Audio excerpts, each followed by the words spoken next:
Hey, hello everyone, welcome back to UGC NET Exam Prep. My name is Harsha Lal and in today's lecture we are going to cover the Companies Act. तो ये इसका हम लोग दो part कर चुके हैं, nature and kinds of company, और एक सेशन हमारा हुआ था फॉर्मेशन ऑफ कंपनी के ऊपर।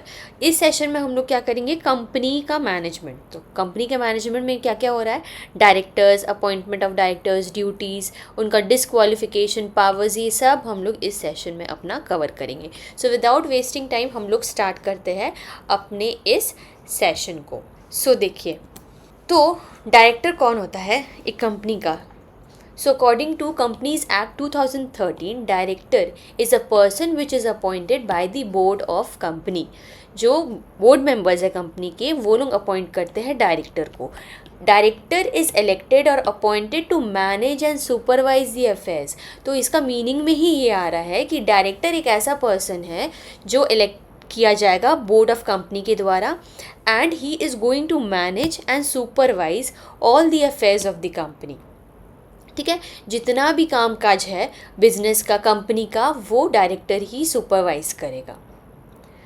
अब देखिए, नंबर ऑफ़ डायरेक्टर्स, मिनिमम कितने नंबर ऑफ़ डायरेक्टर्स होना चाहिए। पब्लिक कंपनी में कम से कम 3 डायरेक्टर होना चाहिए, प्राइवेट कंपनी में कम से कम 2 डायरेक्टर होना चाहिए, एंड 1 पर्सन कंपनी में 1 डायरेक्टर ही होगा, क्योंकि एक ही पर्सन से वो रूल होता है, तो एक ही डायरेक्टर वहाँ होगा 1 पर्सन कंपनी में, राइट।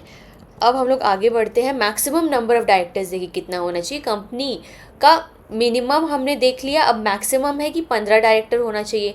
अगर 15 डायरेक्टर से ज़्यादा है then they may be appointed by passing a special resolution. क्या करना है कि स्पेशल रिजोल्यूशन पास करेंगे, तब अगर 15 से ज़्यादा डायरेक्टर हो रहा है तो वो रखा जा सकता है एक कंपनी में।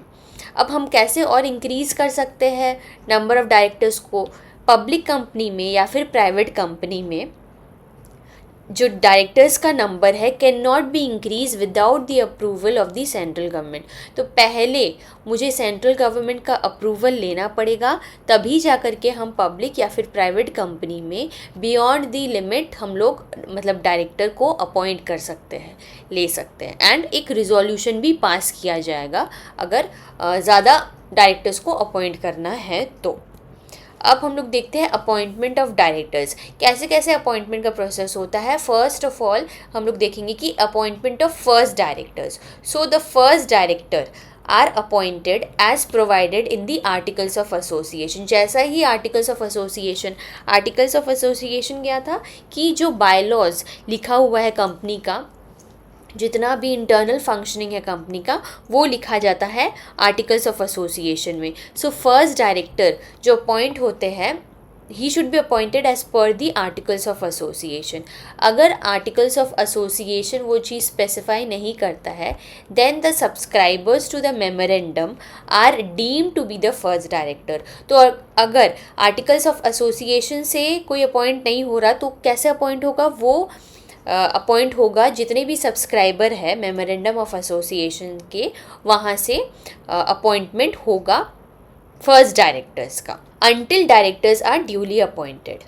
मतलब प्रॉपरली जब तक अपॉइंट नहीं हो रहे आर्टिकल्स के द्वारा, तब तक मेमोरेंडम के हिसाब से ही अपॉइंटमेंट होगा फर्स्ट डायरेक्टर्स।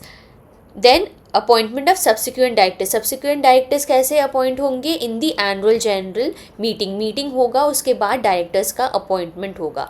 हर एक डायरेक्टर को एक रिटन कंसेंट देना होगा कि he is going to act as a director of the company. Then the appointment should comply with the provisions of the act.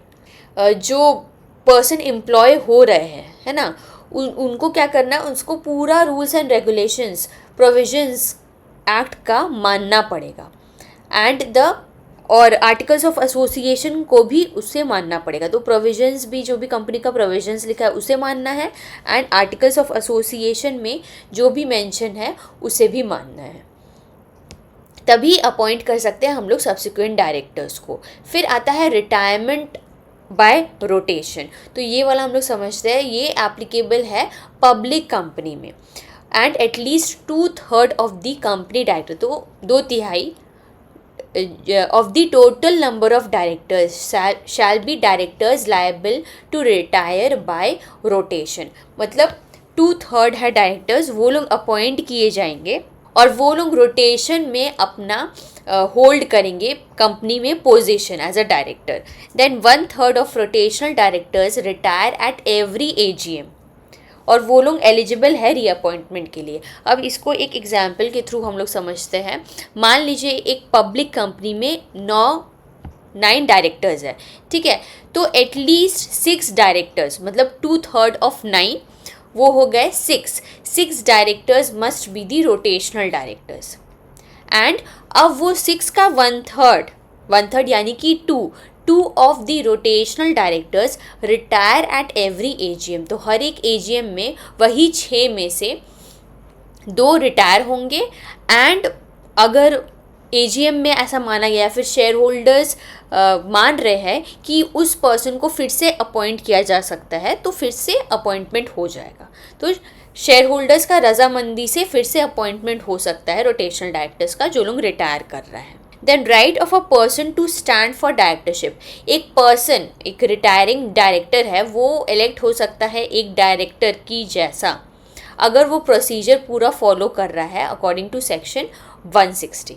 Next हम लोग देखते हैं सेपरेट रिजोल्यूशन फॉर अपॉइंटमेंट. अब रिजोल्यूशन, अपॉइंटमेंट का resolution कैसे होगा? हर एक डायरेक्टर को अपॉइंट करना है, will be appointed bye a separate resolution. मतलब एक डायरेक्टर अगर अपॉइंट हो रहा है तो उसके लिए एक सेपरेट रिजोल्यूशन क्रिएट किया जाएगा. एंड अनलेस एंड अनटिल ऐसा रूल्स एंड रेगुलेशंस बना हुआ है, ऐसा प्रोविजंस, रिजोल्यूशन, यूनियानिमस रिजोल्यूशन, मतलब सबका सहमति से अगर ऐसा रिजोल्यूशन बना हुआ है कि 2 या 2 से डायरेक्टर्स अपॉइंट किया जा सकता है थ्रू अ सिंगल रिजोल्यूशन. मतलब एक ही रिजोल्यूशन में 2 या 2 से डायरेक्टर अपॉइंट किया जा सकता है अगर सबका रजामंदी हो इस चीज़ में. नहीं तो एक डायरेक्टर के लिए एक सेपरेट रिजोल्यूशन क्रिएट किया जाएगा. Then appointment of additional directors. Additional directors कैसे अपॉइंट कर सकते हैं? By the article of association and the board of directors. ये लोग मिल करके एडिशनल डायरेक्टर्स को अपॉइंट कर सकते हैं और वो होल्ड करेंगे ऑफिस. कब तक होल्ड करेंगे office? Up to the date of the next annual general meeting. अब दूसरा, जैसे इस मंथ एनुअल जनरल मीटिंग हुआ 1 तारीख को, तो दूसरा एनुअल जनरल मीटिंग तक वो होल्ड करेगा ऑफिस को, राइट. मतलब फर्स्ट ऑफ जनवरी में अगर कर रहे हैं मीटिंग हो रहा है तो 1 फरवरी में मीटिंग होगा, या फिर last date on which the AGM should have been held. Last date of the AGM जब तक हेल्ड, मतलब कि एक डेट निकाला जाएगा, राइट. या तो फर्स्ट डे ऑफ, सपोज कीजिए 1 जनवरी को हो रहा है, ठीक है, तो 1 फरवरी में हमारा एजीएम होगा. तो ये हो गया next date of the AGM और the last date on which the AGM should have been held. या फिर लास्ट डे उसी मंथ का लास्ट डेट हो सकता है एजीएम हेल्ड करने का. तो ये सब कुछ प्रोविज़न दिया हुआ है ताकि एडिशनल डायरेक्टर्स को अपॉइंट किया जा सके. नेक्स्ट आता है हमारा अपॉइंटमेंट ऑफ ऑल्टरनेट डायरेक्टर्स. ये कब होगा? द बोर्ड में appoint an alternate director if the original director, अगर ओरिजिनल डायरेक्टर एब्सेंट है ना, for not less than 3 months, तब फिर अपॉइंट किया जा सकता है ऑल्टरनेट डायरेक्टर को. ओरिजिनल डायरेक्टर अगर नहीं है तब ऑल्टरनेट डायरेक्टर को अपॉइंट किया जा सकता है. और इस बीच में, मतलब इस प्रोसेस में 3 मंथ से ज़्यादा का गैप होना चाहिए. ओरिजिनल डायरेक्टर जब जा रहा है और 3 मंथ पास हो चुका है तब जा करके हम लोग ऑल्टरनेट डायरेक्टर को ला सकते हैं उस पोजीशन में, क्योंकि ओरिजिनल डायरेक्टर एब्सेंट है. Then appointment in casual vacancy. So in case of public company, अगर if the office of director appointed in a general meeting becomes vacant, अगर पब्लिक कंपनी में एक डायरेक्टर एब्सेंट है before the expiry of his term, तब board में fill out that vacancy. So public company में अगर कोई डायरेक्टर नहीं है, वेकेंट है, उनका टर्म पीरियड में, 5 साल का जो टर्म पीरियड है उसमें अगर वेकेंट है, तब वो बोर्ड है ना, वो फिल कर सकता है उस वैकेंसी को, वो ला सकते हैं डायरेक्टर को.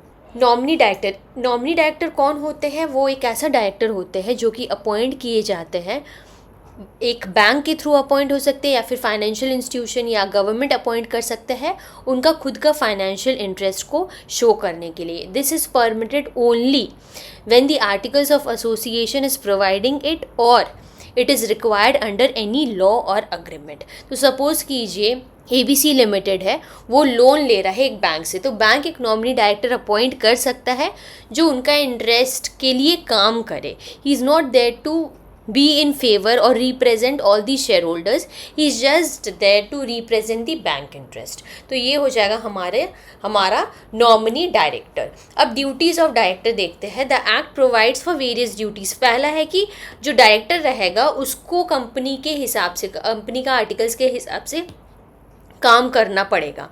जो भी कंपनी का रूल्स एंड रेगुलेशन है उसके हिसाब से काम करना पड़ेगा. और जो डायरेक्टर है उसको अच्छे फेथ में, अच्छा सोच करके कंपनी का ऑब्जेक्टिव्स को प्रमोट करने के लिए, बेनिफिट्स ऑफ द मेंबर्स, ठीक है, मेंबर्स का बेनिफिट के लिए उन लोगों को काम करना है. जो भी डायरेक्टर अपॉइंट करेंगे उनको कंपनी का हित में काम करना है. Best interest of the company, उनके जितने एम्प्लॉयज़ है, शेयर होल्डर्स है, कम्युनिटी है, तो सबका इंटरेस्ट में डायरेक्टर को काम करना पड़ेगा. तभी उसका अपॉइंटमेंट होगा, नहीं तो उनको डिस्क्वालीफाई कर दिया जाएगा. देन या फिर निकाल दिया जाएगा. देन डायरेक्टर का ड्यूटी क्या है कि वो रीजनेबल केयर, स्किल और डिलिजेंस के साथ अपना ड्यूटी को एक्सरसाइज करे. राइट. देन डायरेक्टर को कोई भी टाइप का कॉन्फ्लिक्ट में इन्वॉल्व नहीं होना. कोई भी सिचुएशन का कॉन्फ्लिक्ट, डायरेक्ट या फिर इनडायरेक्ट कॉन्फ्लिक्ट में इन्वॉल्व नहीं होना है जहाँ इंटरेस्ट ऑफ द कंपनी ख़राब हो रहा हो. राइट. कोई भी कंपनी का बारे में डायरेक्ट या फिर इनडायरेक्ट कॉन्फ्लिक्ट या फिर ऐसा कोई भी सिचुएशन में इन्वॉल्व नहीं होना है जहाँ पॉसिबिलिटी हो ऐसा कॉन्फ्लिक्ट का. A director of a company shall not achieve or attempt to achieve any undue gain or advantage. तो कोई भी गेन या फिर एडवांटेज अगर कोई पर्सन ले रहा है, जैसे डायरेक्टर कोई भी अटेम्प्ट कर रहा है कि अनड्यू एडवांटेज ले रहा है कंपनी का अपने रिलेटिव्स के लिए, या हो सकता है कोई पार्टनर अनड्यू एडवांटेज ले रहा है, डायरेक्टर को कोई पार्टनर है वो कोई अनड्यू एडवांटेज ले रहा है, या फिर उनके साथ कोई एसोसिएट है वो कोई अनड्यू एडवांटेज ले रहा है, तो ये सब चीज़ मना है. ये सब चीज़ नहीं करना है. ये ड्यूटी के बियॉन्ड है, नल एंड वॉइड हो जाएगा ये सब चीज़. अगर पता चला भी तो स्ट्रिक्ट डिसिप्लिनरी एक्शन हो सकता है डायरेक्टर के खिलाफ.